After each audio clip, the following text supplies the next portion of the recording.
I would just like to remind you that the activities department does have 5 orchestra seat tickets available to purchase for this wonderful performance on Saturday. Our bus will leave here at 6:15. If you're an outside guest and interested in a ticket, on your way out, you can come through the activities department, which is where you just had your beautiful little soiree up there. And we can sell you those tickets. A little bit more convenient than going to the box office or online. So thank you so much. Come and see us if you're interested in purchasing tickets for Saturday night, and enjoy the show this morning. It's a different time. Thank you. Please, phones off.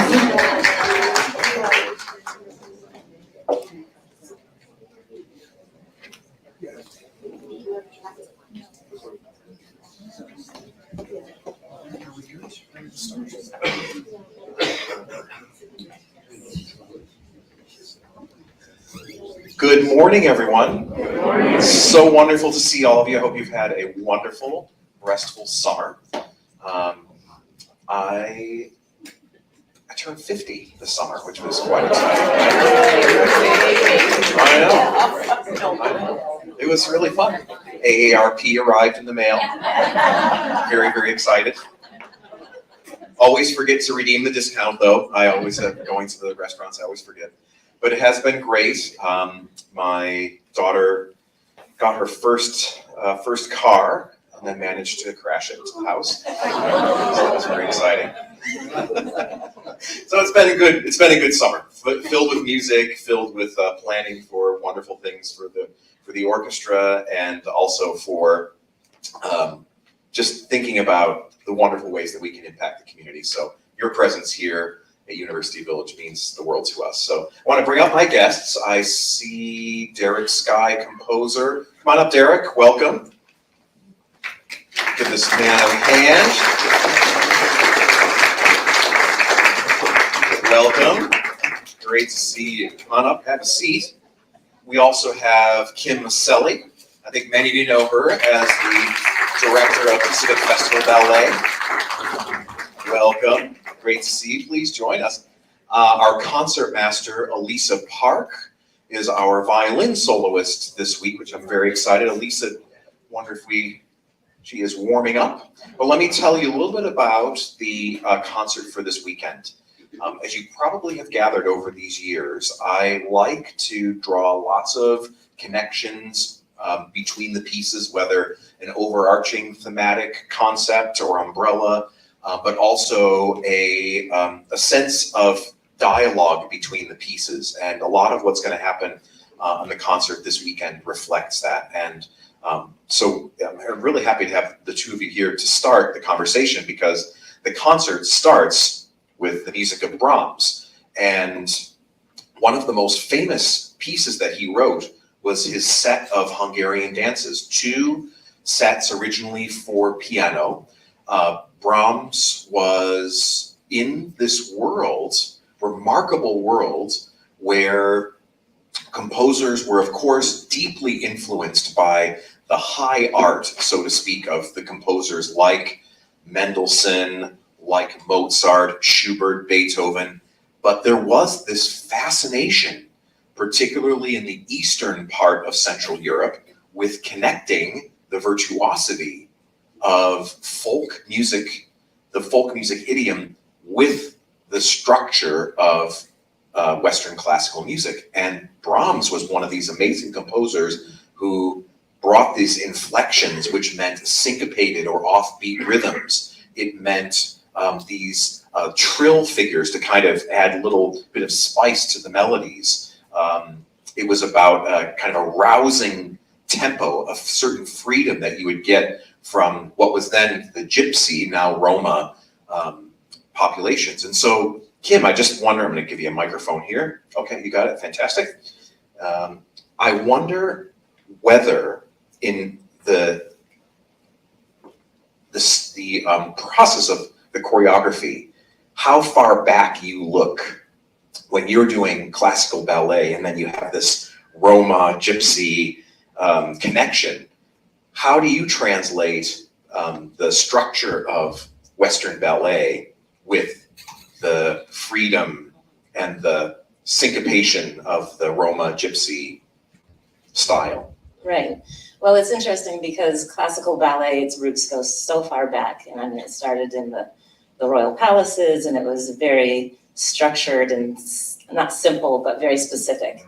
And when you start branching out and choreographing to a piece of music like this, you really have to look at the heritage of the composer, of just the era that it was created in, and really grab onto the essence of, in this instance, Hungary, and that Hungarian folk. Like you said, you have to really kind of find the roots of that and weave it into the classical ballet structure.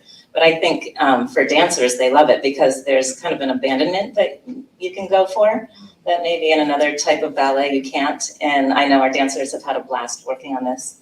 Randall Graham, one of our resident choreographers, set this piece, and they just had so much fun in the studio experimenting and playing and just feeling the strength and the freedom of the music. And I think about also the collaboration, the power of having all those musicians on the stage with them as well, and also perhaps the slight variability between performances or even the rehearsals. How specifically connected are the dancers' motions to, say, the syncopations or things from the Brahms itself? Yeah, very, very. And I think any dancer, and even as a choreographer, every little innuendo of the recording that I'm working with dictates sometimes how I create the movement. So when you're going live, there's always that element where it might not be exactly the same, and you have to, as a dancer, just literally be on your toes and then ready for any kind of change, even in tempo, or just not hearing the same instrument the same way. But for me, that's what makes it exciting. And it would certainly be the case of hearing things differently because the venues are so different.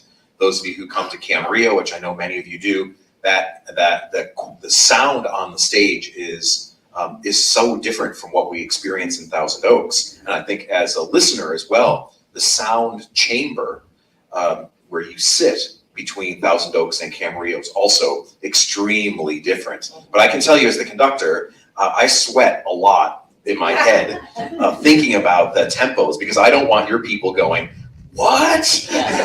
Why are we going so much faster? So Kim sent me, was good enough to send me a video of one of their latest rehearsals, not only so I could see what I won't be able to see because they're going to be dancing behind me, but also to see exactly the points where if there is a tiny bit of variation, what will the impact be? So I've kind of tracked in my own mind, like, don't change that one. Exactly. When the dancer's up in the air and he's going to catch her, don't change a demo. Yes, exactly. But if it happens, you let your dancers know I'll it's not personal. Derrick, it is so great to have you with us. Derrick Skye is a composer from the Los Angeles area, and he has had this just most fascinating journey of community connections, integrating so many musical inputs into his music, and we are so fortunate to have him here with us this week. We commissioned a new work by Derrick, and the challenge and the commission was to create a partner piece to Ravel's Sagan, and we're going to talk about Sagan a little bit later with Alyssa, but just tell us a little about yourself, because I don't know that you've been in this area specifically recently, at least. So tell us about your musical background and how you bring notes from heart to paper. I will do that. Well, first, I just want to say I'm very excited about Dance with Brahms. I think that live music with dance is something that we could all use a lot more of these days. So I'm very, very happy that that's happening. So my background is I'm a composer and a performer. I do transcultural classical music. So what that means is I'm very much invested, kind of like Dvorak and late Brahms, in bringing in the vocabulary of a lot of different folk music and classical music from other countries, and bringing that into my own vocabulary.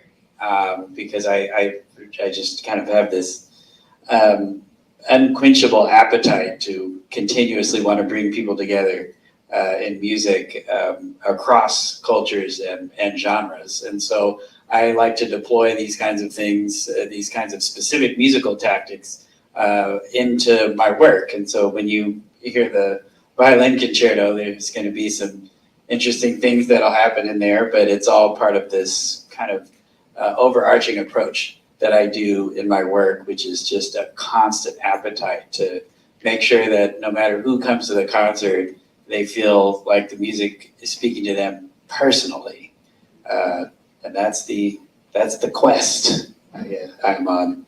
Well, the first half of the concert, we start with the 3 Brahms Hungarian dances, and the idea that we have for this weekend is that the first thing that people hear, well, you hear the, please, your emergency exits are over there, and blah, blah, blah, and all that business, but then you'll hear the orchestra tune, and then we're just gonna go straight into the Brahms dances. No introductions, no, it's just gonna be straight into the dances, and I just want people to just feel this at the beginning of the concert, just a lifting feel, and then we go into Derrick's piece, which, like Brahms, brings in this sense of discovery of this other Persian jazz, Irish fiddle. There's even there in a little bit of the piece, and then we go into Ravel's Tzigane, which is the Roma tradition seen through a French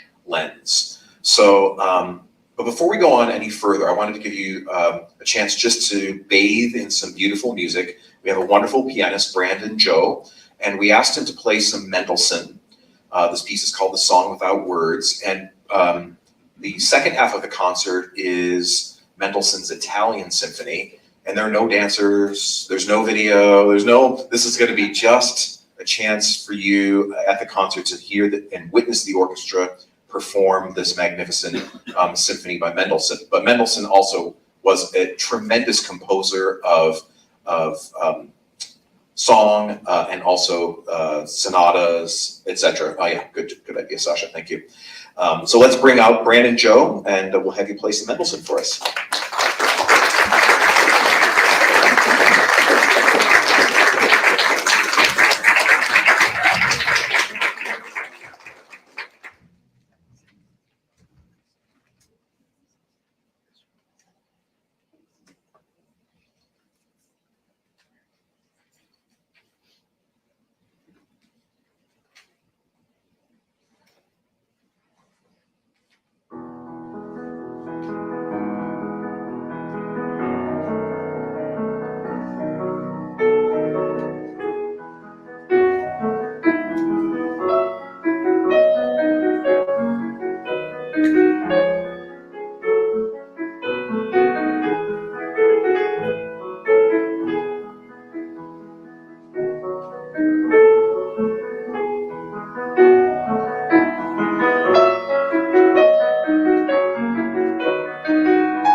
listening to that, I was thinking about the fact that all these pieces, whether it's a piece of classical music, whether it's a pop song, whether it's anything, has to be created by somebody, which is why I think it's so fascinating to have a composer here. How does that music get started? Because Mendelssohn would have had to pick the key and would have had to pick the range and the fast, slow. So where does it come from? I don't know. No, you need to tell us. I'm a huge fan of telling the truth. Well, I guess it kind of works differently for everyone, but I guess the most important thing to remember about creating music is that it often comes from your language. So we all don't kind of think about planning out every single thing that we're going to say to our friends or our colleagues when we meet them. We're not like trying to calculate and rehearse. We just speak because we have all of the words and the vocabulary and the stories and the experience and everything within us. And then we use all of that and we bundle it all together, and we're literally improvising our conversations with each other at all times. And so music often works the same way, although, you know, for composers, I'd say the biggest difference between them and everyone else is they just happen to say, well, I'm actually going to write this all down, and I'm going to use a staff, and there's going to be sounds, and there's going to be instruments that are going to play these things. But the entire time that I was listening to that piece, I actually just kind of put myself back in that time, and I imagined Mendelssohn just sitting down at the piano and just starting off, just improvising some of that piece and just going and then thinking about which section he wanted to go into next, trying some of it, going back. And then I imagine him stopping for a moment, starting again, and then writing a few things down and then stopping a moment and going again. And these days with the you know, the history of recording has been around for more than 100 years now. You know, you just flip the switch and then you can play for hours and then stop and then go back and be like, okay, what did I do? You know, and then just, oh, okay, I did these things. And then you could just kind of write things down from there. But the ability to kind of create using our language exists within us all, and we use it every day. And the biggest difference between you and Mendelssohn is he just decided to write it down for a piano in that particular piece. So I know that you're a trombone player originally. I am. So I'm a trumpet player, so I have a profound love, like you, for the brass. Brass. So You're gonna hear some brass in that piece. So Mendelssohn sat at his piano. So what is your composing instrument? Yeah, so my composition instrument is very interesting because, a long time ago, I got bored with 12 pitches. And we only have 12 pitches in Western classical music. And I was like, but there has to be more. There just has to be. And so I started studying a lot of music from different cultures, and a lot of other cultures have more than 12 pitches in the octave, but they need to be used in certain ways because the way that you use it evokes the generations that it's from, right? The cultures that it's from, the vernacular. It's like speaking a language using an accent, you know? And so the instrument that I have at home is it's a MIDI controller that's connected to a computer, but in the computer I can make sure that I can have access to 24 pitches in the octave so that I can figure out how I want to use all of those things to kind of open things up. And I also want to be clear, because a lot of times when composers talk about microtonalism or something like that, a lot of times people are like, oh God, it's just going to sound out of tune. But you know, I've gone through great lengths to kind of tastefully bring in those pitches in a way that's very, very melodic and really does kind of tell a story in the melodicism while using those notes so that you almost expect for them to be there. You know? Well, I think this is a great moment to bring out our soloist and our concertmaster, Alyssa Park. Hello. So happy to have you. Come on down. Do you mind if that will have you play just a sec? But so originally I thought I think we're going to probably conclude with the Bartok piece.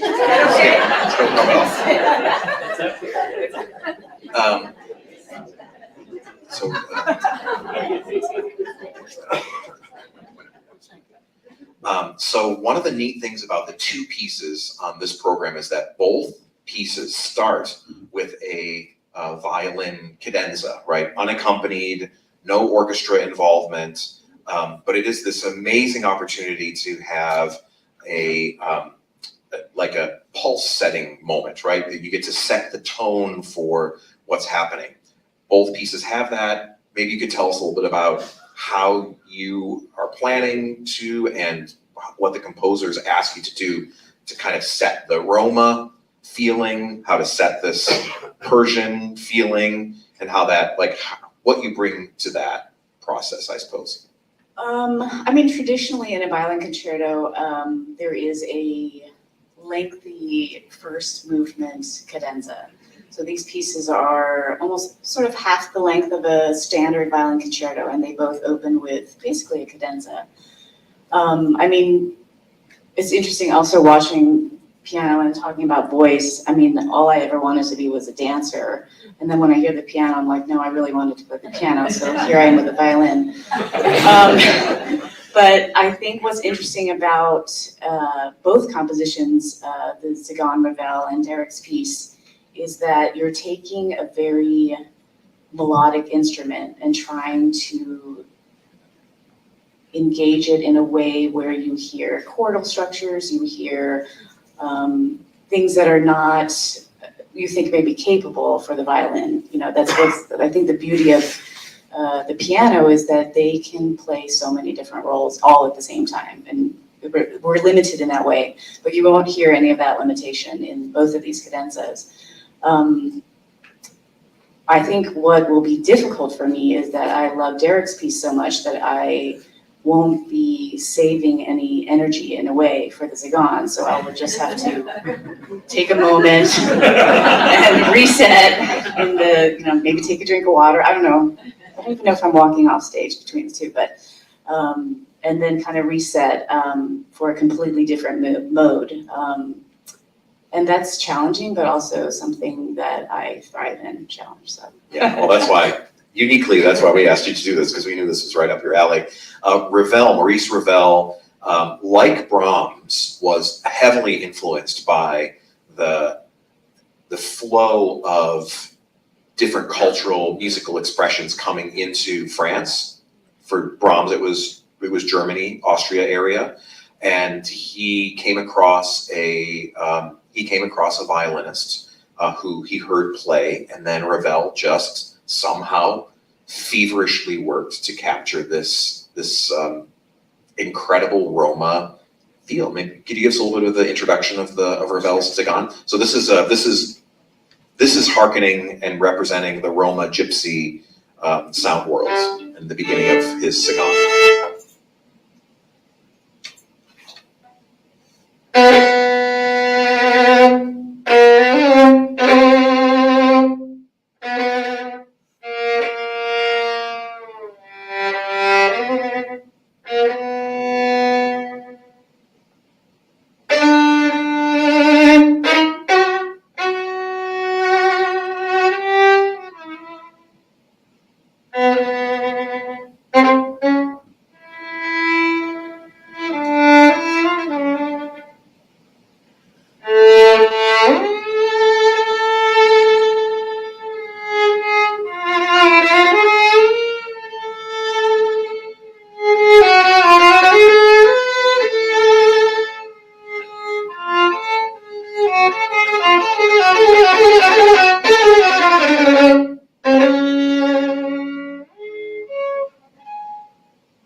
And then the orchestra comes in.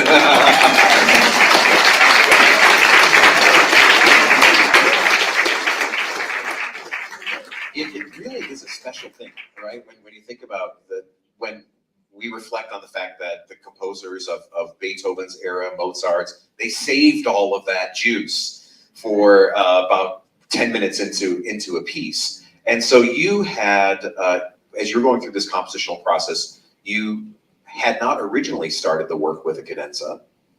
And then so I know that you wanted the dialogue between the pieces to be such, but talk to us even about that decision of saying, oh, actually, I do want the conversation between my piece and the Tsagan to start in this way. What does that feel like? Yeah, so the really amazing thing about that piece and the way that it started, Ravel, was my interpretation, he really wanted us to know the person that music represents, without any interruption, just that voice. And then the orchestra comes in to support that voice and propel it in ways that we all will love as we listen to the piece.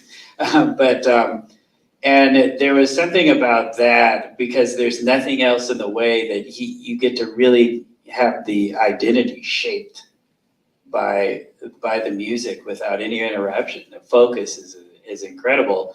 And so for me, at first, I actually didn't, when I wrote the piece was not like what you're about to hear. It was a completely different direction, because I just didn't want to touch that area for Ravel. I was just like, well, Ravel's got it. Like, and that's the end of that. I will be over here. You know? But then when I played it for Alyssa, she's like, no, that's not it. I think you gotta, come back over here and play with Ravel. What if you guys were hanging out together? It's like, oh my God. So then instead of running from it, I was like, okay, well, we just gotta go straight in. And I was just like, well, let's just start off with the cadenza, because that's a moment for me to kind of define who I am. I am a son of a mixed family. And so when the piece is called Amalgamation, because I love music from the African American tradition. I love Persian classical music. I love Eastern European music.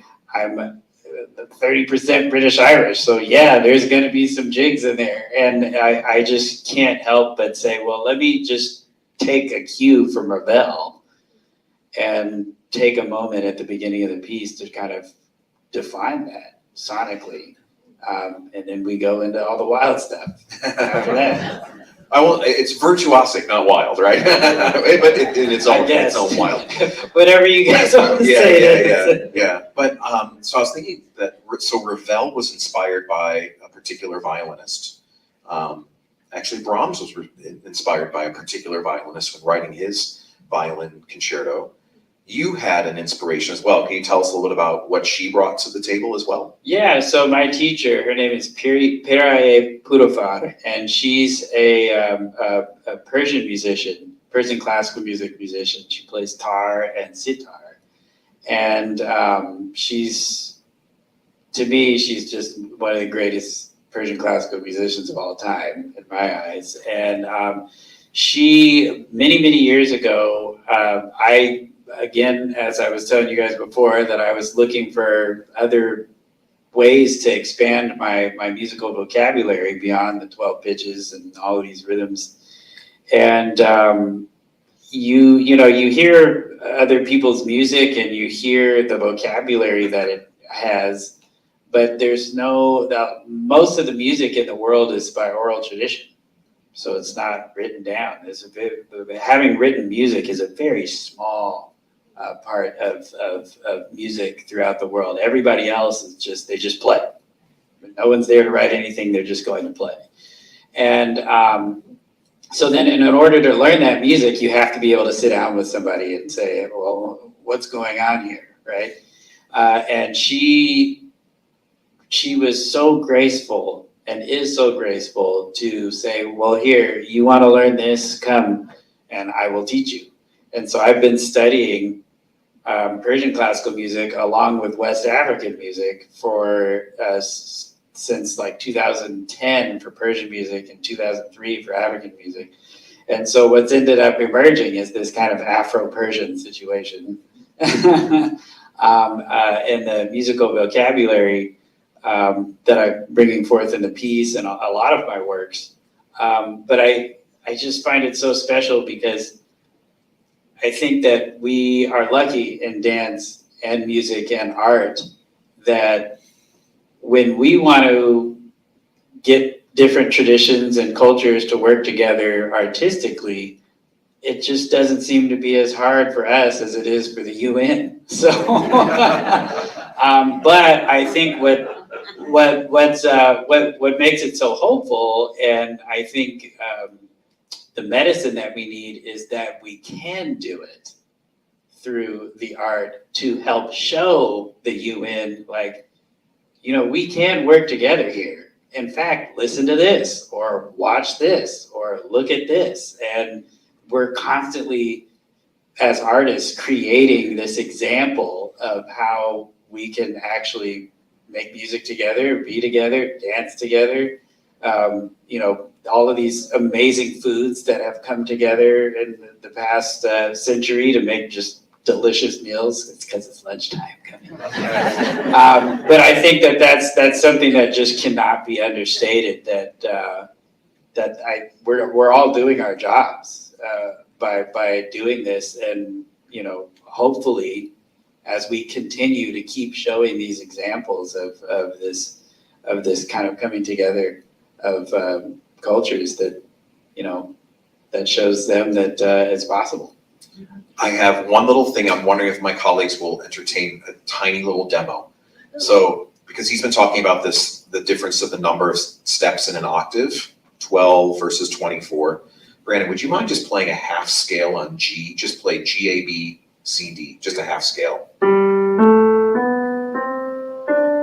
And then could you put in the half steps on the way up there? So that is if you were only to do the 8 notes of an octave.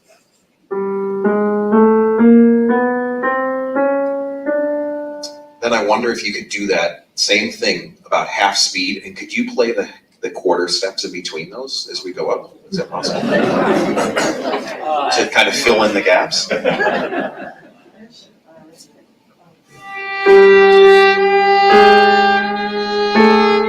gonna put one in between. Okay.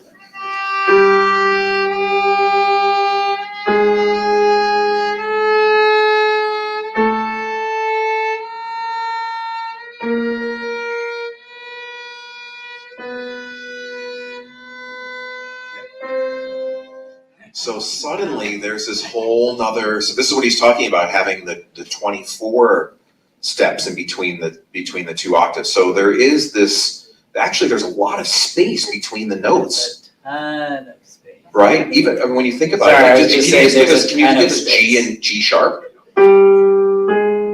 That, I mean, realistically, like just from the oscillations of pitch, there is a ton of space in between there.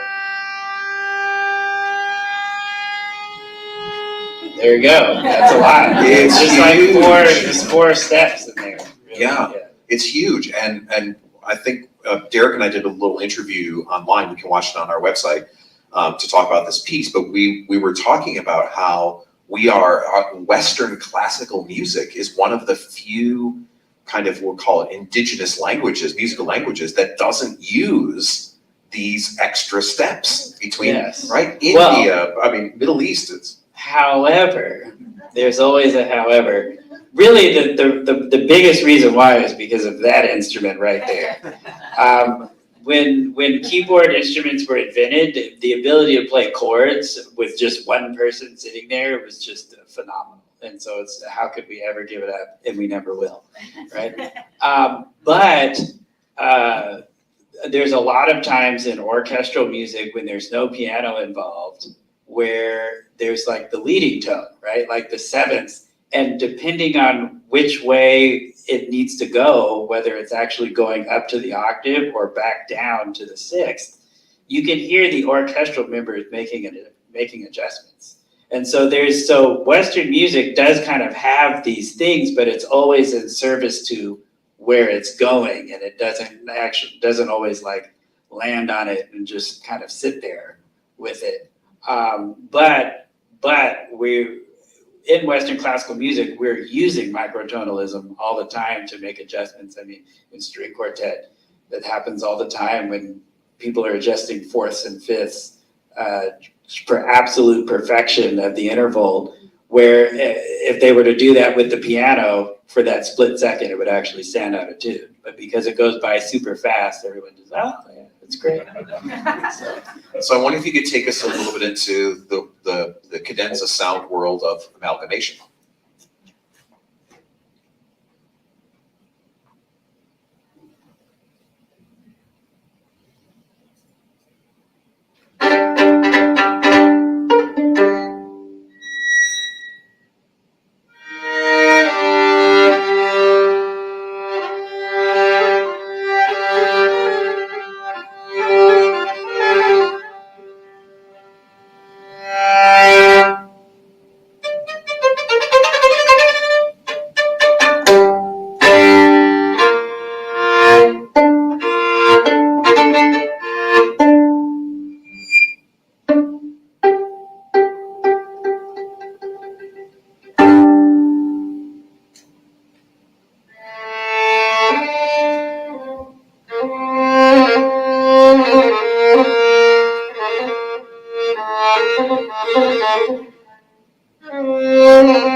I think the spirit of it with the droning notes, those lower notes are just holding, and then above that, it's just, you get this little little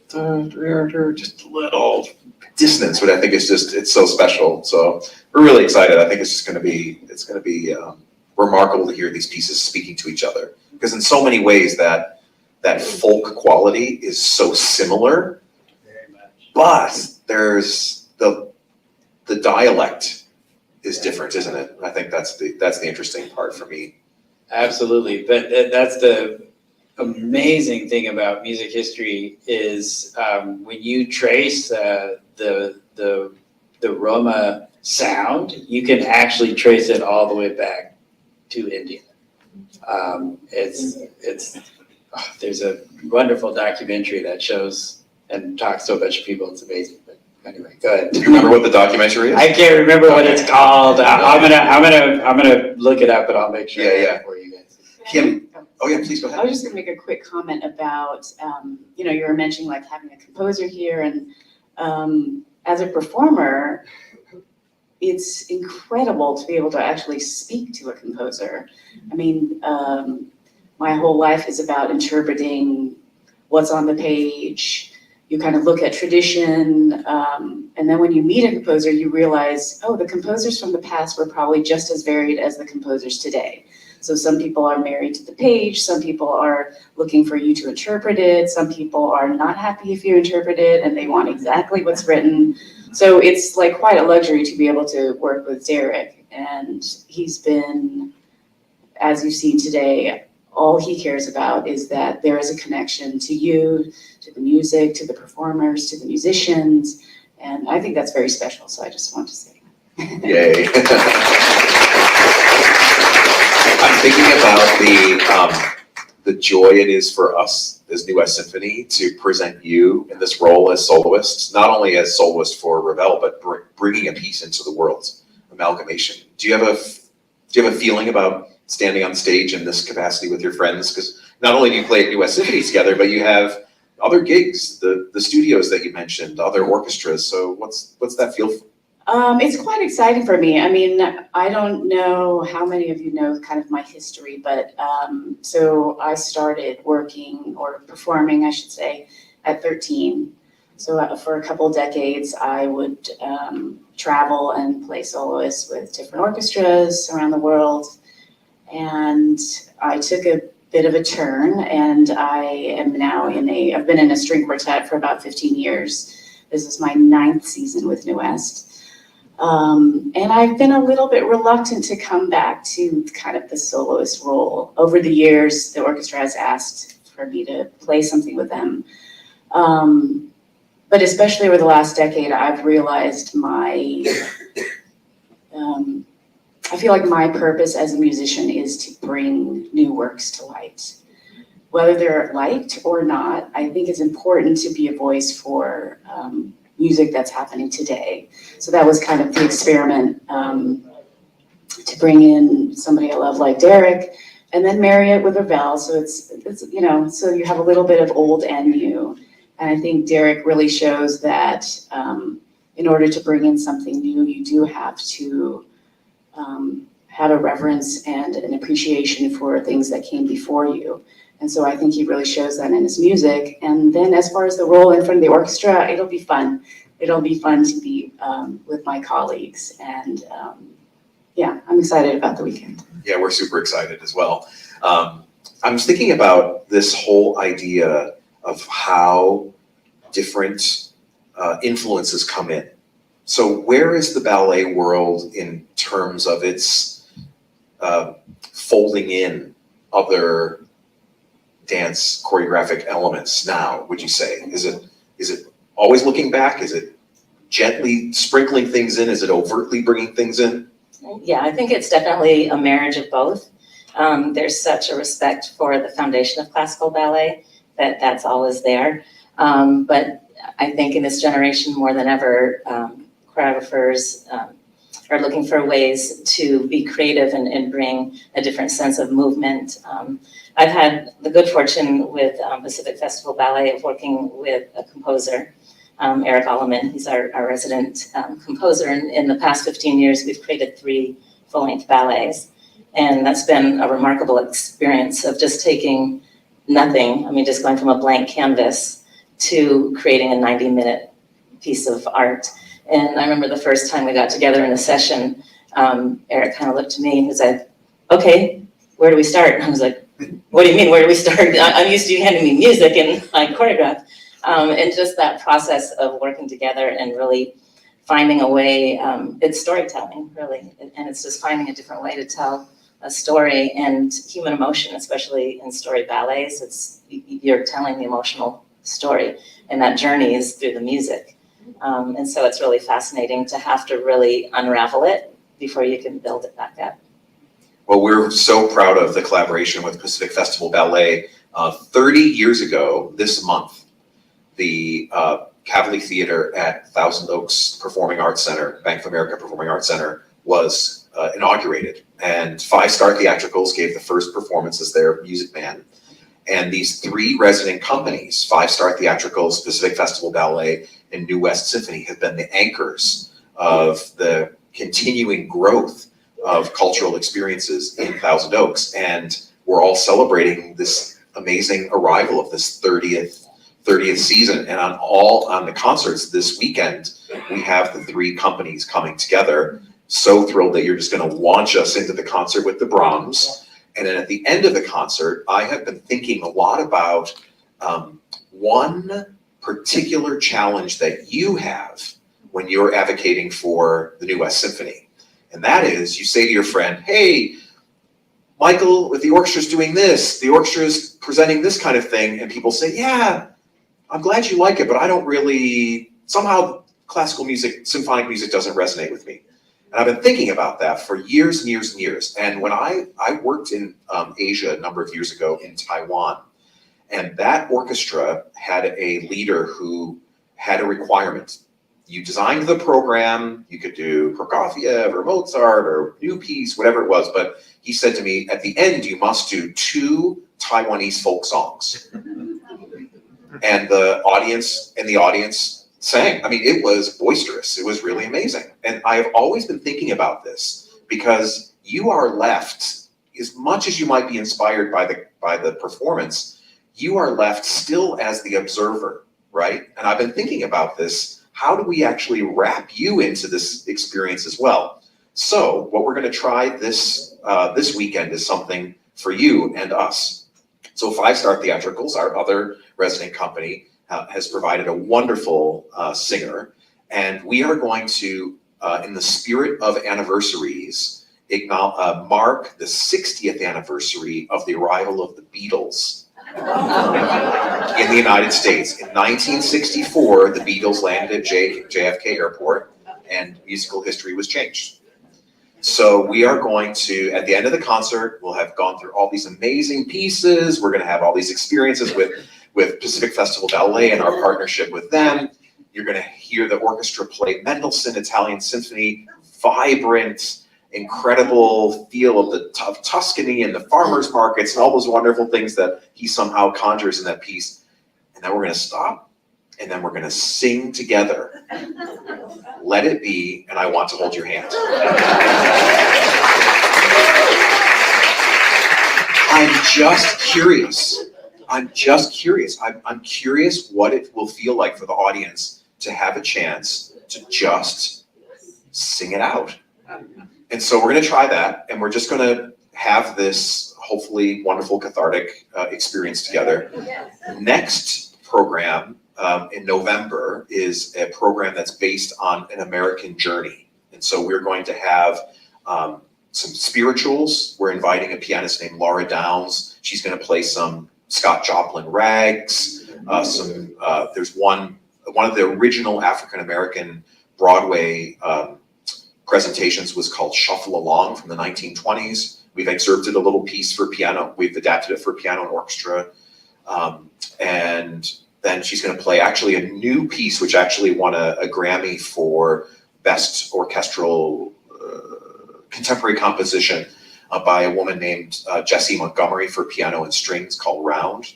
And then on the second half, we're going to have this drone footage with the displaying all of the United States, the land, the cities, all these things with the New World Symphony of Dvorak. And this is the weekend before the general election. So we want to remind everyone what a great country we're fighting for. In a non-political way, but we want to show everybody Monument Valley. We want to show everybody the Statue of Liberty and the Mall at Washington and Florida, the Everglades. We want you to remember this great country. And so as your audience participation for that concert is going to be John Denver's Country Roads and Simon and Garfunkel's America. So some things to look forward to. So the message that I hope this is going to send, that is going to be for you to send out, is that there is an opportunity at New West Symphony for people to come and experience a treasure trove of music. That there will be music that will connect to people in lots of different ways, but there will always be something that I think most people will know the words, they'll know the tune, they'll have an emotional memory response to it, and it'll be something that I think is going to make us quite unique. So it's an experiment. Give us your feedback, but be prepared. The words will be projected, so you don't have to remember all the words. As much as you might think you know them. But get on Let It Be, and I Want to Hold Your Hand just to make sure you know how that all goes. But I'm just really excited because I think your involvement is key, and your experience coming not just to hear the orchestra favorites, but the span of music that we can do as an orchestra is key. So with that, we're going to end with another composer who masterfully integrated the music of the villages into his work, Bela Bartok. And Bartok took on a slightly different approach to this. He actually went in and recorded, because he had the equipment to do that, recorded a lot of these village performers and then incorporated them into his Romanian folk dances. So I want to thank Derrick, Skye, incredible perspective on your piece. We can't wait to bring it to the world and enjoy just the incredible inspiration. Kim Maselli of our wonderful partner, Pacific Festival Ballet. Brendan Zhou, thank you very much, and thanks for the little improv there. And such a special colleague and partner for me with the New West Symphony, our soloist, Concertmaster Alyssa Park.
Thank you so much for coming, everyone. Thank you to my esteemed colleagues here on stage. There's information about this coming autumn's concerts on the table, and if you haven't received it yet, our brochure for the 2025 season is on the table as you leave as well. Thank you so much. We'll see you in November.